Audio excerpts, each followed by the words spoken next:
Tim penggerak PKK Kota Makassar menggelar lomba tanaman microgreen untuk Pokja 3 sekota Makassar dengan menyajikan tanaman microgreen yang dinilai dapat diberdayakan di tengah kota tanpa membutuhkan lahan yang luas. Tanaman microgreen yang dapat ditanam di sebuah pot atau wadah kecil dinilai cukup bagus untuk diberdayakan oleh masyarakat, khususnya di dalam lorong, karena selain memberikan kesegaran oksigen, tanaman hijau yang diberdayakan tim penggerak PKK juga dapat dikonsumsi sebagai sayur-sayuran. Ketua Pokja 3 Kecamatan Panakukang Rosmina mengatakan, pihaknya sangat antusias mengikuti lomba tanaman microgreen. Pasalnya persiapan yang cukup singkat hanya sekitar 7 hari. Bibir tanaman microgreen sudah terlihat cantik dan tertata di atas pot yang telah disediakan. Dan ada 4 jenis tanaman yang paling banyak dipilih para peserta lomba, yakni kangkung, tauge, pakcoy, dan bayam.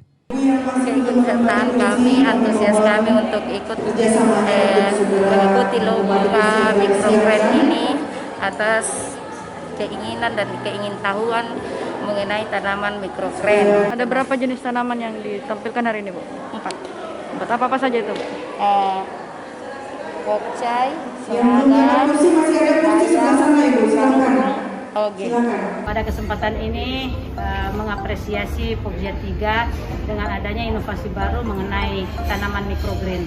Dan tentunya kita ingin memasyarakatkan tanaman ini untuk menjadikan masyarakat kita nanti cinta memakan sayur dan buah-buahan tertentu tentunya.